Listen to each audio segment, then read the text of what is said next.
नमस्कार प्यारे बच्चों, मैथ्स विद पीके में आप सभी का स्वागत है। प्यारे बच्चों, इस वीडियो में हम रैखिक समीकरण निकाय सिस्टम ऑफ लीनियर इक्वेशंस का सॉल्यूशन मैट्रिक्स मेथड से देखने वाले हैं, जिसे हिंदी में आप बोलते हो आव्यूह विधि या आव्यूह सिद्धांत विधि। अंग्रेजी में एक नाम और होता है मैट्रिक्स प्रिंसिपल मेथड। क्लास 12 में या तो क्रैमर रूल से क्वेश्चन आता है या फिर आता है मैट्रिक्स मेथड से 3 नंबर का क्वेश्चन आता है, तो ऐसे ही नहीं जाने देंगे। यहाँ पर क्वेश्चन जो है वो 2 वेरिएबल सिस्टम या 3 वेरिएबल सिस्टम, इन दोनों में से एक में से पूछा जाता है। तो अगर आप लोगों ने पहले से सीखा हुआ मैट्रिक्स मेथड, तब भी वीडियो पूरा देखें, क्योंकि मैं आपको आश्वासन देता हूँ कि कुछ ना कुछ यहाँ से आप नया सीख कर ज़रूर जाओगे। और नहीं देखा है तो सब कुछ नया नया है और 3 नंबर आपके पक्के होने वाले हैं। चैनल को सब्सक्राइब नहीं किया, कर देना सब्सक्राइब, और शेयर करना, लाइक करना। तो करें स्टार्ट, लेट्स स्टार्ट। तो देखिए, 2 वेरिएबल सिस्टम का सॉल्यूशन मैट्रिक्स मेथड से कैसे करेंगे। आपको सिस्टम दिया होगा कुछ इस तरह से, a11x plus a12y is equal to b1, a21x plus a22y is equal to b2। Cramer rule में हमने a1 b1 इस तरह से लिया था, यहाँ पर हम व्यापक रूप ले रहे हैं a11 a12, है ना, जनरल फॉर्म के रूप में हमने लिए हैं ताकि हम मैट्रिक्स बना सकें। अब देखिए, 2 वेरिएबल हैं, 2 ही आपके पास में इक्वेशंस हैं। मैट्रिक्स का काम है अरेंज करना, तो इन दोनों इक्वेशन को हम अरेंज कर लेते हैं और मैट्रिक्स के रूप में लिख लेते हैं।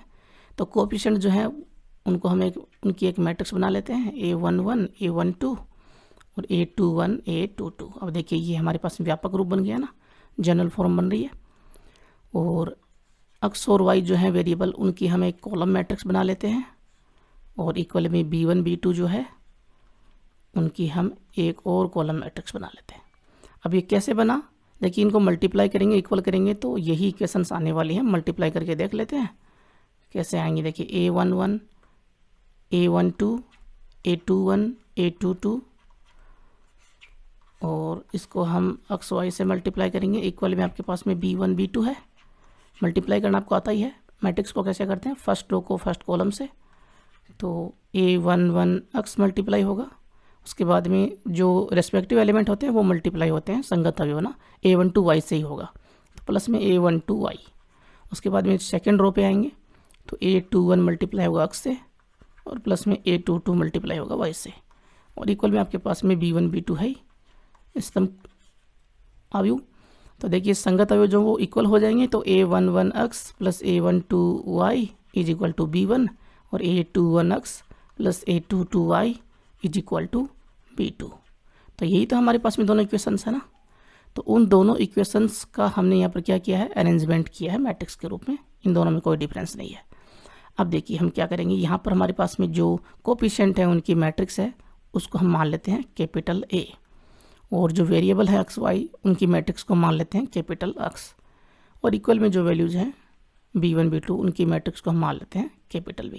तो हमारे पास में एक इक्वेशन बनेगी इन तीनों मैट्रिक्स की, ax is equal to b। इसी को हम आगे बढ़ाएंगे और सॉल्यूशन देखेंगे। अब देखिए, हमने क्रैमर रूल में जो बात की थी, वहाँ पर हमने देखा था डेल क्या था, यही कोएफिशिएंट थे वहाँ पर, है ना, उनकी डिटर्मिनेंट थी, ठीक है ना। a11 a12 यही तो थे, कोएफिशिएंट ही तो थे वहाँ पर, a1 b1 a2 b2 था, बस इतना ही तो फर्क है, ठीक है ना। तो यहाँ पर अब ये क्या बन रहा है, a का सारणिक, ये अवयव a, इसका ये सारणिक बन रहा है, ठीक है ना, a का सारणिक बन रहा है। तो देखिए, अगर a का सारणिक हमने वहाँ पर देखा था कि डेल जो है, डेल वो 0 नहीं है, तब हमने सॉल्यूशन किया था, यूनिक सॉल्यूशन हमारे पास में आया था, वो कंडीशन हमने रखी थी। बिल्कुल यहाँ पर वही कंडीशन होगी कि a का सारणिक जो है वो 0 ना हो, ठीक है ना। a का सारणिक अगर 0 नहीं है, उसके कई अर्थ निकलते हैं। एक अर्थ तो ये है कि यूनिक सॉल्यूशन होगा, ठीक है ना। दूसरा अर्थ क्या है कि a अवयव जो है वो क्या होगा, ये तो पहली बात हो गई। दूसरी बात क्या होगी यहाँ पर कि a जो है वो व्युत्क्रमणीय है, इन्वर्टिबल है, नॉन सिंगुलर है ना, a नॉन सिंगुलर है, ठीक है ना। दूसरी बात ये निकल के आती है। और तीसरी बात, अगर ये a नॉन सिंगुलर है तो इसका हम क्या निकाल सकते हैं, a इन्वर्स निकाल सकते हैं। ये सारी चीज़ें आप लोगों ने सीखी हुई हैं। तो a इन्वर्स यहाँ पर एग्जिस्ट करता है, ठीक है ना। तो a इन्वर्स अगर एग्जिस्ट करता है, हमें तो x और y की वैल्यू चाहिए ना। सॉल्यूशन का मतलब क्या है, x y की वैल्यू। तो लेफ्ट हैंड साइड में हमें अक्स जो मैट्रिक्स है उसी को रखना है, ए को हमें हटाना है। ए को हटाने के लिए हमें क्या चाहिए, ए इन्वर्स चाहिए, ठीक है ना। तो यहाँ पर पहली शर्त हो जाती है, यदि इफ़ ए का डिटर्मिनेंट नॉट इक्वल्स टू 0, ये 0 नहीं है तो हम सॉल्यूशन कर पाएंगे, ए इन्वर्स एग्जिस्ट करेगा, देन तब ए इन्वर्स का अस्तित्व है, एग्जिस्ट करता है, ठीक है ना, अस्तित्व है। अस्तित्व है तो हम इक्वेशन ये जो फर्स्ट है इसको मल्टीप्लाई कर दें ए इन्वर्स से। अब मल्टीप्लाई करने का भी यहाँ पर आप लोगों को ध्यान रखना है, हम बाद में मल्टीप्लाई नहीं कर सकते, पहले ही करेंगे मल्टीप्लाई, वो भी मैं बता दूंगा क्यों नहीं कर सकते हैं। तो हम यहाँ पर ए इन्वर्स का परिगुणन करेंगे ना, इसको बोलते हैं प्री मल्टीप्लिकेशन, पूर्व गुणन करते हैं इक्वेशन फर्स्ट से, ठीक है ना।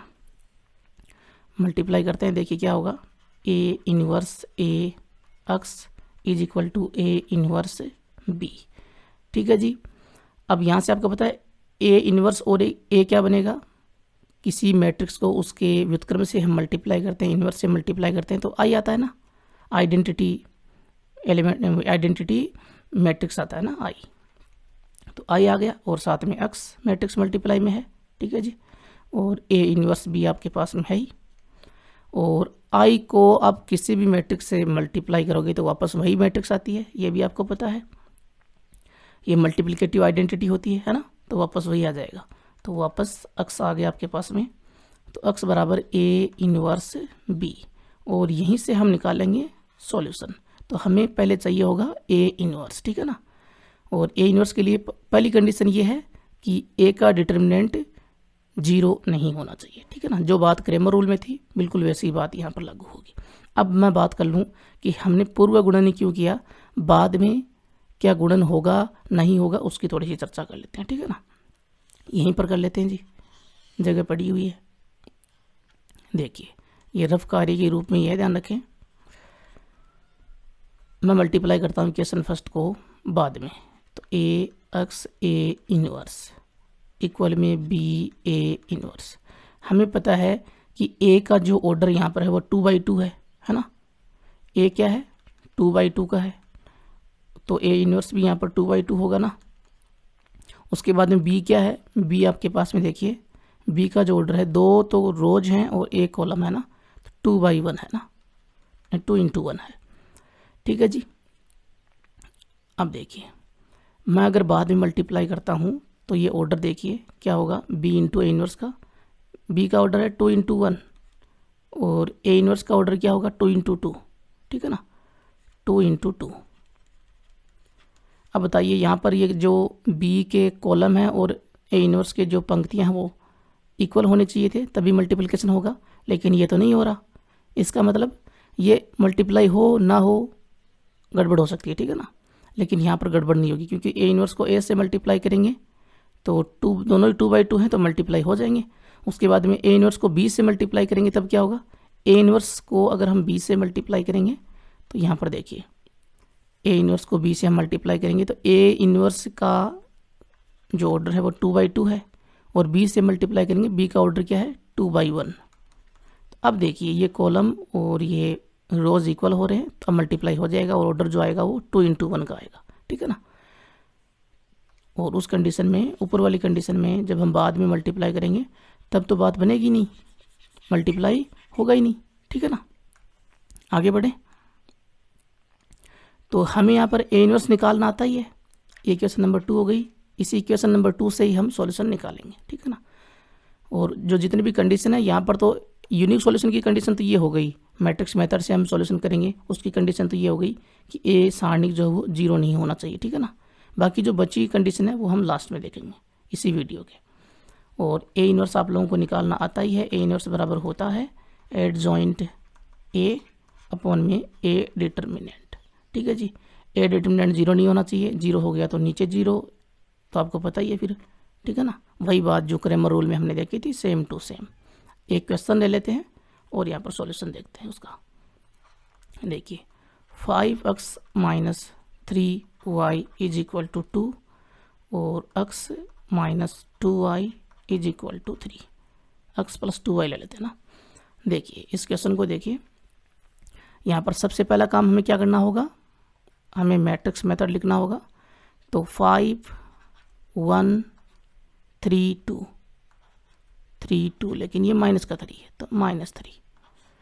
उसके बाद में जो वेरिएबल है उनका हम बनाएंगे एक मैट्रिक्स, इक्वल में जो वैल्यूज हैं उनका मैट्रिक्स बनाएंगे तो 2 3। ठीक है जी। अब ये हो गया a, ये हो गया x, इक्वल में हो गया b, ax बराबर b। हमारे पास में a जो है उसका डिटर्मिनेंट देखेंगे सबसे पहले। तो a का डिटर्मिनेंट देखिए 5 1 -3 2। सबसे पहले यही चेक करेंगे सॉल्यूशन आता है कि नहीं आता। ठीक है ना, ये मैट्रिक्स मेथड है, साथ साथ में याद रहना चाहिए आप लोगों को ऊपर जो बताया वो। देखिए वैल्यू निकालते हैं। 5 × 2 10, माइनस पहले से है तो प्लस हो जाएगा। 3 × 1 3, वैल्यू आई 13। 13 नॉट इक्वल्स टू 0 है, इसका मतलब हम ए इन्वर्स निकाल सकते हैं। ठीक है जी, और ए इन्वर्स निकाल सकते हैं, यूनिक सॉल्यूशन आएगा। मैट्रिक्स मेथड का इस्तेमाल कर सकते हैं। देखिए करें इस्तेमाल। तो यहाँ से ax बराबर b है तो x बराबर क्या होगा, जो हमें निकालना है x बराबर होगा a इन्वर्स b, है ना, जो हमने ऊपर देखा। तो a इन्वर्स निकाल लें। तो a इन्वर्स के लिए हमें क्या चाहिए, एडजॉइंट चाहिए, एडजॉइंट a, है ना। और एडजॉइंट a क्या होगा, हमारे पास में जो a है ये वाली मैट्रिक्स, तो इसका एडजॉइंट निकालेंगे तो ये 2/2 की है तो बहुत ही आसान है निकालना। जो मुख्य विकीर्ण है, प्रिंसिपल डायगोनल है, उसके एलिमेंट्स को कर दीजिए इंटरचेंज 2 5। बचे हुए जो हैं वो सेम टू सेम रहेंगे, लेकिन निशान उनके होंगे चेंज। ये आपके पास में आ गया एडजॉइंट ए, और ए सारणी का आपके पास में है ही, तो ए इन्वर्स क्या होगा, एडजॉइंट ए अपॉन में ए सारणिक, और एडजॉइंट ए ये रहा 2 -1 3 5 अपॉन में ए सारणिक है 13। तो यहाँ पर हम पुट कर दें, ये क्वेश्चन नंबर फर्स्ट मान लेते हैं, इसमें पुट कर देते हैं कि x बराबर हमारे पास में है ए इन्वर्स b। x की वैल्यू आपको पता ही है, कैपिटल X की वैल्यू x y का मैट्रिक्स है, इक्वल में ए इन्वर्स क्या आया, ये रही वैल्यू 1/13, और साथ में 2 -1 3 5 इनटू में b आपके पास में क्या है 2 3 का मैट्रिक्स, है ना, 2 3 का मैट्रिक्स हो गया। मल्टीप्लाई करेंगे इन दोनों को तो 1/13 तो यहाँ पर अलग पड़ा हुआ है, कोई दिक्कत है नहीं, और x y ये है ही। अब देखिए इनको मल्टीप्लाई करते हैं। तो पहली जो रो है उसको फर्स्ट कॉलम से, एक ही कॉलम है वैसे, 2 को 2 से मल्टीप्लाई किया 4, 3 को 3 से मल्टीप्लाई किया 9। उसके बाद में ये सेकंड रो पे -1 को 2 से मल्टीप्लाई किया -2, 5 को 3 से 15। यहाँ से रिजल्ट आ रहा है 1/13, और ये हो गया 13, 9 + 4 13, और यहाँ पर ये भी 13। ठीक है जी। तो इस 13 को मैं अंदर लेके जाऊँगा, मैट्रिक्स है, प्रत्येक अवयव के ऊपर जाएगी, तो x y बराबर क्या आएगा 13/13, और यहाँ पर भी 13/13। ठीक है ना, या फिर 13 को बाहर ले सकते हो, वैल्यू क्या बचेगी 1 1। तो हम कंपेयर करेंगे तो x की वैल्यू 1 और y की वैल्यू 1। ठीक है जी, तो ये हमारा हो गया आंसर। इस तरह से हम सॉल्यूशन निकालेंगे। ये तो 2 चरों वाला निकाय था, ठीक है ना। कंडीशन जो है वो हम 3 चरों वाला निकाय के बाद में देखेंगे। देखिए 3 वेरिएबल सिस्टम में आपको सिस्टम कुछ इस तरह से दिया होगा, a11x प्लस a12y, इस बार z भी आएगा, 3 वेरिएबल हैं तो a13z, और a21x plus a22y plus a23z, और a31x plus a32y plus a33z, equal में हमारे पास में b1 b2, और यहाँ पर एक और आ जाएगा b3। ठीक है जी। तो इनको अरेंज कर लें मैट्रिक्स के रूप में। पहला काम यही होगा कि हम मैट्रिक्स बनाएंगे, तो a11 कोएफिशिएंट जो है उनके मैट्रिक्स बनाएंगे, जैसा हमने 2 वेरिएबल में किया, सेम टू सेम ही रहेगा, सभी में सारी प्रोसेस जो वो सेम रहेगी ना।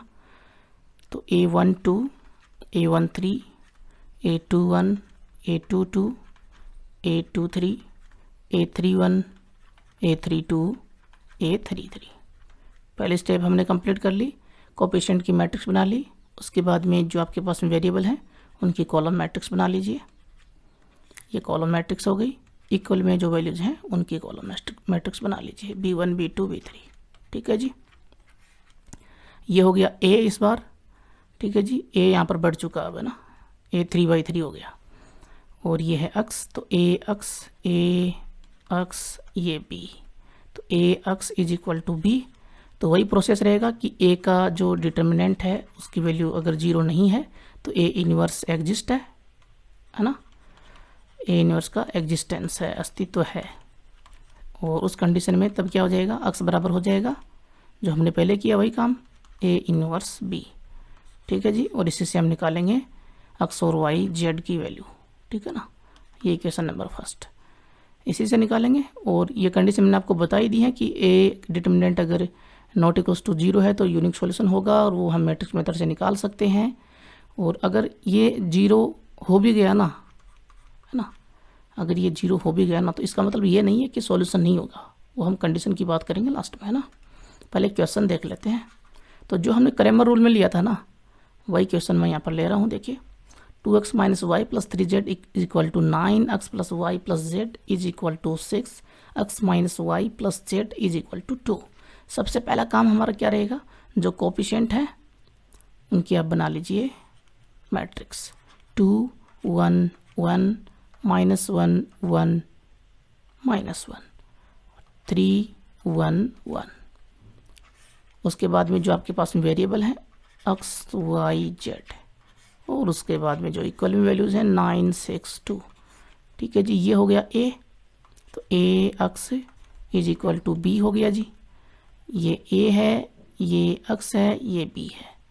सबसे पहला काम हम यही चेक करेंगे सबसे पहले यहाँ पर ये लिखने के बाद में कि ए का जो डिटर्मिनेंट है उसका मान क्या है ना। हम सॉल्यूशन कर पाएंगे नहीं कर पाएंगे उसके लिए तो 3 1 1 एक्सपेंड करेंगे इसको, ये क्वेश्चन नंबर फर्स्ट मान लेते हैं, इसको एक्सपेंड करेंगे तो वैल्यू क्या आएगी 2 -1 3। और ये काम हमने वैसे किया हुआ है ना, देखिए यहाँ पर क्रैमर रूल में किया हुआ है। डेल जो था वही तो था, ये डिटर्मिनेंट है ना, उसकी वैल्यू क्या आई थी -2।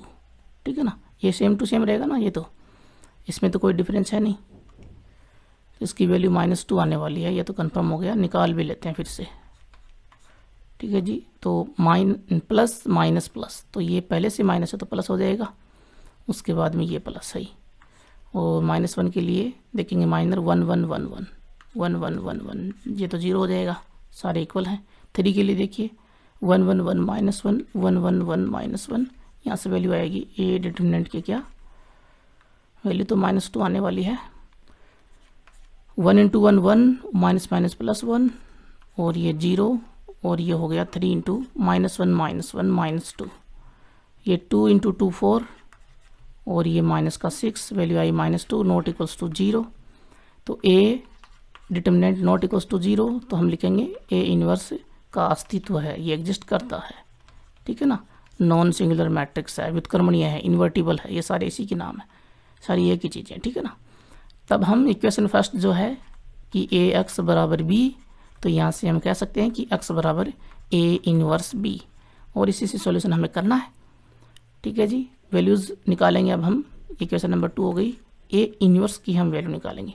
उसके लिए हमें क्या चाहिए, एडजॉइंट ए चाहिए, तो एडजॉइंट ए हमें निकालना पड़ेगा, तो हम ए को लिख लेते हैं नीचे फिर से। ठीक है ना, क्योंकि ए आयु जो है आपके पास में वो क्या है, देखिए 2 1 1 -1 1 एंड -1 1 -1, 2 1 1 -1 1 -1, 3 1 1 3 1 1।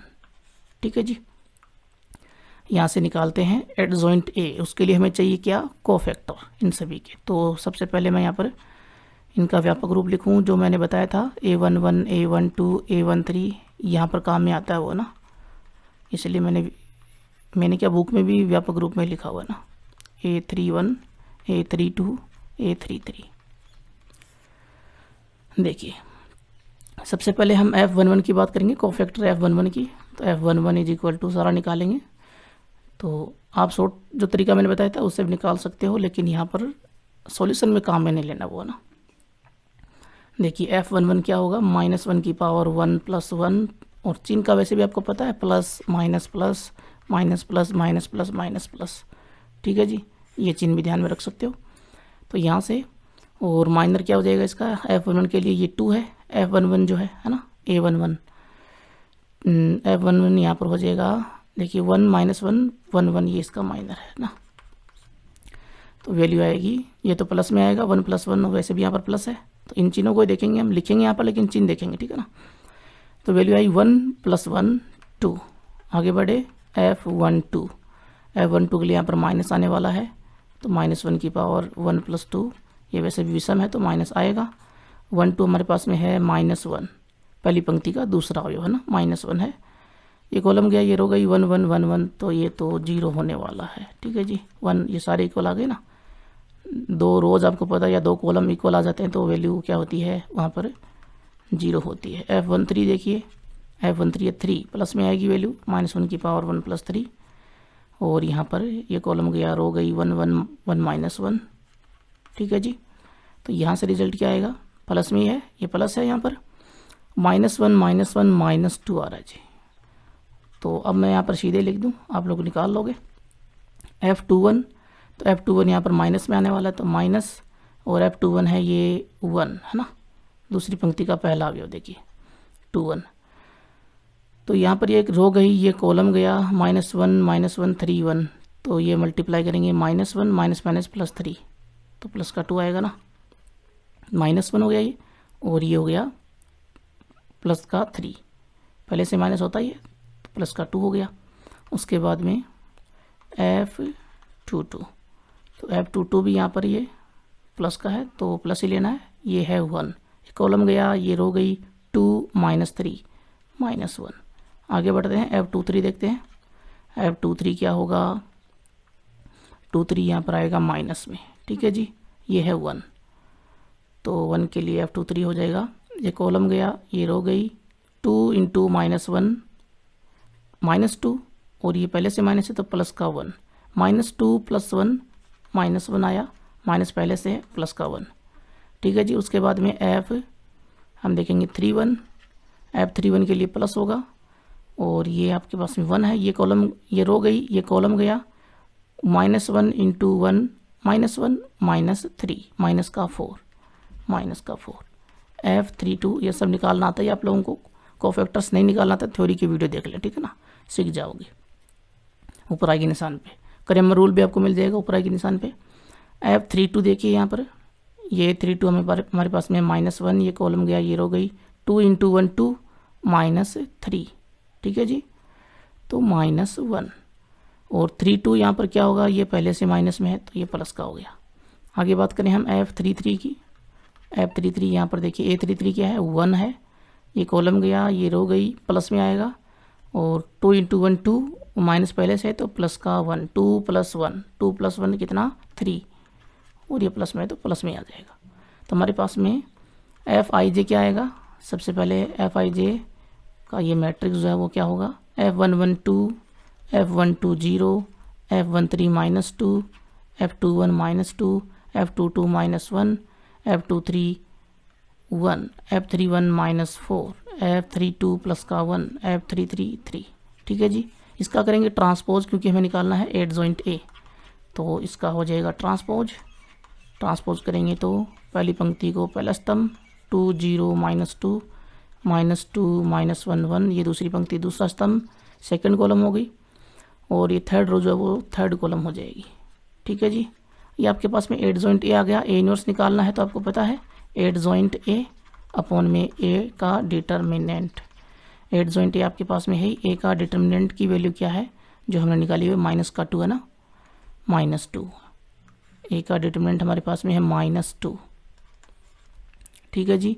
यहाँ से वैल्यू हो जाएगी, देखिए साथ में ये एडजॉइंट A है 2 0 -2 -2 -1 1 -4 1 3, ठीक है जी। माइनस को तो हम अंदर लेते हैं और 2 को भी ले लें अंदर, क्या दिक्कत है ना।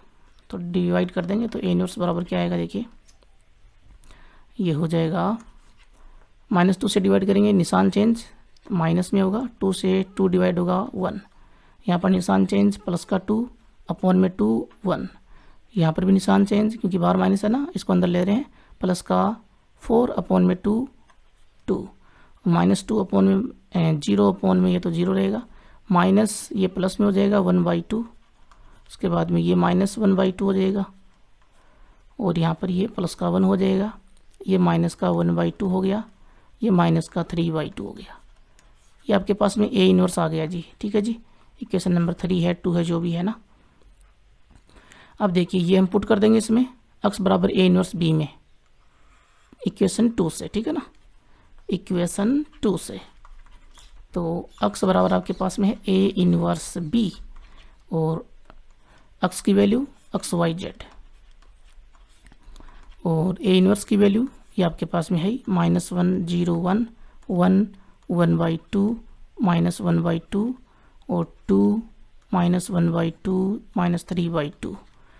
ठीक है जी, इसको हम मल्टीप्लाई करेंगे किससे, b से। b की वैल्यू क्या आती है, कैपिटल B की वैल्यू वो आपके पास में है 962 962 से मल्टीप्लाई करना है जी। ठीक है ना, तो फर्स्ट रो को फर्स्ट कॉलम से, फिर सेकंड रो को कॉलम से, फिर थर्ड रो को कॉलम से, इस तरह से मल्टीप्लाई होगा। तो XYZ देखिए क्या आने वाला है। यहाँ पर फर्स्ट रो को मल्टीप्लाई कीजिए, -1 को 9 से किया, माइनस का 9, 1 को 6 से किया, प्लस का 6, 2 को 2 से किया तो 4। आगे बढ़िए, और 0 को 9 से किया 0, 1/2 को 6 से किया तो 3, -1/2 को 2 से किया तो माइनस का 1। आगे बढ़िए, थर्ड रो पे आइए, 1 को 9 से मल्टीप्लाई किया 9, -1/2 को 6 से किया तो -3, और -3/2 को 2 से किया तो माइनस का 3। यहाँ पर वैल्यू आ रही है 6 + 4 10, 10 - 1 9, 1 आ गया, 3 - 1 2 आ गया, 9 - 6 3 आ गया। तो XYZ की जो मैट्रिक्स है वो इक्वल हो जाएगी 1 2 3 इस मैट्रिक्स के। और कंपेयर करेंगे तो आपको पता है x बराबर क्या आया 1, y बराबर 2 और z बराबर 3। ठीक है जी, यही वैल्यूज़ हमारे पास में कहाँ पर आई थी, यही वैल्यूज़ हमारे पास में क्रेमर रूल में आई थी। देखिए ये क्रेमर रूल वाला क्वेश्चन है, वहाँ पर del 1 del 2 del 3 ये निकाला था हमने, और आसान यहीं पर था क्रेमर रूल में। यहाँ पर तो बहुत लंबा चौड़ा हो गया है ना मैट्रिक्स मेथड में। तो देखिए वही वैल्यूज़ हैं 1 2 3। ठीक है जी, अब हम बात करते हैं कंडीशंस की। कंडीशंस बिल्कुल वैसी ही हैं जैसे क्रेमर रूल के अंदर थी। यहाँ पर देखिए unique solution A determinant not equals to 0 होगा, वहाँ पर क्या था del not equals to 0। Del और ए डिटरमिनेंट दोनों ही आपको पता है कोफिशिएंट के डिटरमिनेंट हैं, तो वही सेम कंडीशन रहेगी। लेकिन यहाँ पर ए डिटरमिनेंट नॉट इक्वल्स टू 0 है तो ये ए के आव्यू से आया यहाँ पर मैट्रिक्स मेथड में, है ना। ए का जो आव्यू था ये आव्यू है ना, इससे आया है। तो हम यहाँ पर क्या कहेंगे, ए जो है वो व्युत्क्रमणीय होगा, इन्वर्टिबल होगा इस वाली कंडीशन में ए डिटरमिनेंट नॉट इक्वल्स टू 0 है। तो ये हमने सीखा हुआ पीछे, नॉन सिंगुलर होगा, इसको हम नॉन सिंगुलर भी बोलेंगे, और ये नॉन सिंगुलर है तो ए इनवर्स एग्जिस्ट करेगा। ए इनवर्स एग्जिस्ट करेगा तभी हम मैट्रिक्स मेथड में मैट्रिक्स मेथड लगा पाएंगे, सॉल्यूशन निकाल पाएंगे। वो सॉल्यूशन क्या होगा, यूनिक सॉल्यूशन होगा। उसके बाद में दूसरी कंडीशन यहाँ पर क्या बचती है कि ए का डिटरमिनेंट 0 हो गया, तो ए का डिटरमिनेंट अगर 0 है तो ए अव्युत्क्रमणीय आव्यूह होगा, सिंगुलर मैट्रिक्स होगा, और ए इनवर्स एग्जिस्ट नहीं करेगा। ठीक है जी, क्यों नहीं करेगा, क्योंकि ए इनवर्स बराबर क्या होता है एडजॉइंट ए अपॉन में ए का डिटरमिनेंट, और ये नीचे 0 हो गया तो ये बन जाएगा अपरिभाषित, तो ए इनवर्स हम नहीं निकाल पाएंगे। ठीक है ना, तो ए इनवर्स एग्जिस्ट नहीं करेगा। और इसकी सारी कंडीशन थ्योरम वगैरह हमने देखी हुई है, थ्योरी में नहीं देखे वीडियो ऊपर के निशान पर क्लिक करके देख लेना। अब यहाँ पर बात ये आती है कि ए इनवर्स एग्जिस्ट नहीं करेगा तो क्या सॉल्यूशन भी नहीं होगा, जी नहीं, ऐसी बात नहीं है, सॉल्यूशन आ भी सकता है और नहीं भी। इसके लिए हमें जाना होगा थोड़ा पीछे क्रेमर रूल के अंदर। देखिए पूरी जो कथा ना वो पूरी समझते हैं आज, है ना, क्योंकि बच्चे बार बार पूछते रहते हैं ये बताओ वो बताओ, तो अब आप लोगों को पूरी कथा समझ में आ जाएगी। बुक में नहीं मिलेगा कहीं भी जो मैं बताने वाला हूँ। ठीक है जी, देखिए हमने यूनिक सॉल्यूशन की तो बात हो गई, आपके सिलेबस में यही है। ठीक है जी, और है भी नहीं फिर भी हम बात कर रहे हैं। देखिए यहाँ पर हमने देखा था क्रेमर रूल के अंदर, ये क्रेमर रूल की बात हो रही है। ठीक है ना, नो सॉल्यूशन कब आया था, नो सॉल्यूशन के अंदर हमने बोला था इनकंसिस्टेंट होगा सिस्टम, जो होगा असंगत होगा जब डेल बराबर 0 हो, जब डेल बराबर 0 कम से कम एक डेल 1 डेल 2 डेल 3, इन तीनों में से कम एक नॉट इक्वल्स टू 0 हो। इसको मैं अप्लाई करूँ यहाँ पर एक्स वाई जेड की वैल्यू में, तो देखिए क्या होगा। हमने ये कहा कि डेल 1 जो वो 0 नहीं है, बाकी ये 0 है, ठीक है ना। तो डेल 1 0 नहीं है, तो डेल 1 अपॉन में डेल यहाँ पर 0 है, नो सॉल्यूशन के लिए डेल क्या है 0 है, तो डेल हो गया नीचे 0। उसके बाद में y बराबर ये डेल 2 भी 0 है और डेल भी 0 है, और z बराबर डेल 3 भी 0 है। कम से कम एक ले रहे हैं, डेल 1 जो इसको 0 हमने नहीं लिया, ठीक है ना, बाकी ये 0 है सारे। तो यहाँ पर नो सॉल्यूशन ही तो होगा ना। तो जब नो सॉल्यूशन हो रहा है यानी कि कोई हल नहीं आ रहा है, तो उसमें क्या कंडीशन बन रही है देखिए। अक्स के लिए यहाँ पर हम देखें तो अक्स में बन रहा है यहाँ पर अनडिफाइंड फॉर्म है ना, अनडिफाइन है, नीचे 0 आ गया, ऊपर वैल्यू आ रही है, अनडिफाइन है। और ये हमारे पास में फॉर्म बन रही है इनडिटर्मिनेट फॉर्म, जो हमने क्लास 11 में देखी हुई है, अनिर्धारीय रूप है ना, इनडिटर्मिनेट फॉर्म, यहाँ पर भी यही बन रही है। तो देखिए कम से कम एक भी अगर आपके पास में अनडिफाइंड फॉर्म बन गई यहाँ पर, तो हमने कहा कि सॉल्यूशन जो वो नहीं होगा, नो सॉल्यूशन है ना, नो सॉल्यूशन, यही कहा ना हमने। अब देखिए जो तीसरी यहाँ पर कंडीशन थी, उसमें देखिए, उसमें हम अप्लाई करें, यहाँ पर क्या कह रहा है इनफाइनाइट सॉल्यूशन, ठीक है जी। और इनफाइनाइट सॉल्यूशन में कब, जब कंसिस्टेंट है कि डेल बराबर 0, डेल 1 बराबर 0, डेल 2 बराबर 0, डेल 3 बराबर 0, सारे ही 0 हैं, ठीक है ना, सारे ही मैं 0 यहाँ पर ले लेता हूँ कि x बराबर डेल 1 भी 0 तो 0/0, y बराबर 0/0, z बराबर 0/0, ठीक है जी। ये तीनों फॉर्म क्या बन रही हैं, ये बन रही हैं इनडिटर्मिनेट फॉर्म। इनडिटर्मिनेट फॉर्म का मतलब है हम पता ही नहीं कर पाए हैं ना सॉल्यूशन क्या है, लेकिन इसका सॉल्यूशन तो आएगा, हो सकता है ना, सॉल्यूशन हो भी सकता है और नहीं भी हो सकता है, क्योंकि फॉर्म कौन सी आ गई, इनडिटर्मिनेट फॉर्म। क्लास 11 में आप लोगों ने देखा होगा इनडिटर्मिनेट फॉर्म जब आई थी तो हमने लिमिट का इस्तेमाल किया था वहाँ पर ना। हालांकि यहाँ पर लिमिट का तो इस्तेमाल नहीं करेंगे, हम बस समझने के लिए यहाँ पर काम में ले रहे हैं। तो ये इनडिटर्मिनेट फॉर्म हमारे पास में बन रही है सॉल्यूशन में, किसमें, क्रेमर रूल के सॉल्यूशन में, ठीक है जी। तो हम कोई ना कोई और मेथड लगाएंगे, वो आपके सिलेबस में नहीं है, लेकिन हम ये तो पता कर पा रहे हैं कि इनडिटर्मिनेट फॉर्म है तो सिस्टम जो वो कंसिस्टेंट हो भी सकता है और नहीं भी, क्योंकि हमें यहाँ पर दिखाई नहीं दे रहा है सॉल्यूशन आएगा कि नहीं आएगा, ठीक है ना। इसका मतलब यहाँ पर हमने कहा कि ये कंसिस्टेंट भी हो सकता है और इनकंसिस्टेंट भी हो सकता है ना, ये दो बातें हमने यहाँ पर कही। और जब कंसिस्टेंट होगा तो आपको पता है क्या आएगा, इनफाइनाइट सॉल्यूशन आएगा। इनफाइनाइट क्यों आएगा, क्योंकि यूनिक सॉल्यूशन की तो कंडीशन हम देख चुके हैं, इसलिए आएगा, ठीक है ना। अब वापस आते हैं हम किस पे, अपने मैट्रिक्स मेथड के ऊपर। देखिए ए का डिटर्मिनेंट अगर 0 है, हमने यहाँ पर सॉल्यूशन देखा है कि x बराबर क्या है, ए इनवर्स बी, ये मैट्रिक्स मेथड में हमने देखा है, ठीक है जी। ए का डिटर्मिनेंट अगर 0 है तो कंडीशन क्या बनेगी, x बराबर ए इनवर्स क्या होता है, एडजॉइंट ए अपॉन में ए का डिटर्मिनेंट, और इनटू में बी आपके पास में है ही। अब ए का डिटर्मिनेंट तो 0 है, ठीक है जी, तो x बराबर हो गया adjoint A into B upon में 0, नीचे 0 आ गया। तो अब जो सिस्टम है वो किस पे डिपेंड करेगा, उसका solution adjoint A into B के ऊपर, ठीक है जी। तो देखिए अगर एडजॉइंट ए, जैसा हमने क्रेमर रूल में बोला बिल्कुल उसी तरह से, कि अगर एडजॉइंट ए इंटू बी क्या हो गया, 0 हो गया, तो यहाँ पर क्या बनेगा, x बराबर एडजॉइंट ए इंटू बी, 0 आ रहा है तो 0/0 बन गया, और 0/0 क्या है, इनडिटर्मिनेट फॉर्म, इनडिटर्मिनेट फॉर्म। और जब ये इनडिटर्मिनेट फॉर्म बन रही है तो हमने क्या कहा, हमने ये कहा कि कंसिस्टेंट हो भी सकता है और नहीं भी, इनकंसिस्टेंट भी हो सकता है, संगत हो सकता है या असंगत, दोनों बातें यहाँ पर लागू हो रही हैं, क्योंकि हमें पता नहीं है ये इनडिटर्मिनेट फॉर्म बन चुकी है, अनिर्धारित, मतलब निर्धारण नहीं कर पा रहे हम सॉल्यूशन आएगा कि नहीं आएगा ना।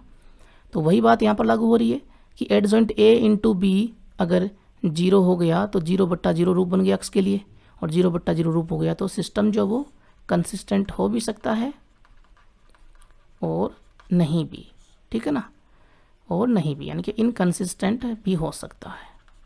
और कंसिस्टेंट होगा तो वही बात कि इनफाइनाइट सॉल्यूशन, इनफाइनाइट सॉल्यूशन, ठीक है जी। इनकंसिस्टेंट होगा तो नो सॉल्यूशन, नो सॉल्यूशन।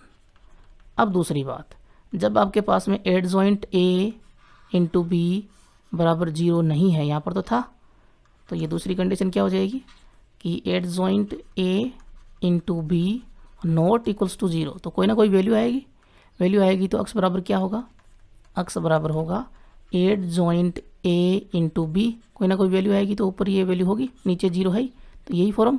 और ये है अनडिफाइन, क्योंकि इसकी वैल्यू इनफाइनाइट आती है ना, तो अनडिफाइन है तो इसका मतलब यहाँ पर तो सॉल्यूशन नहीं आने वाला।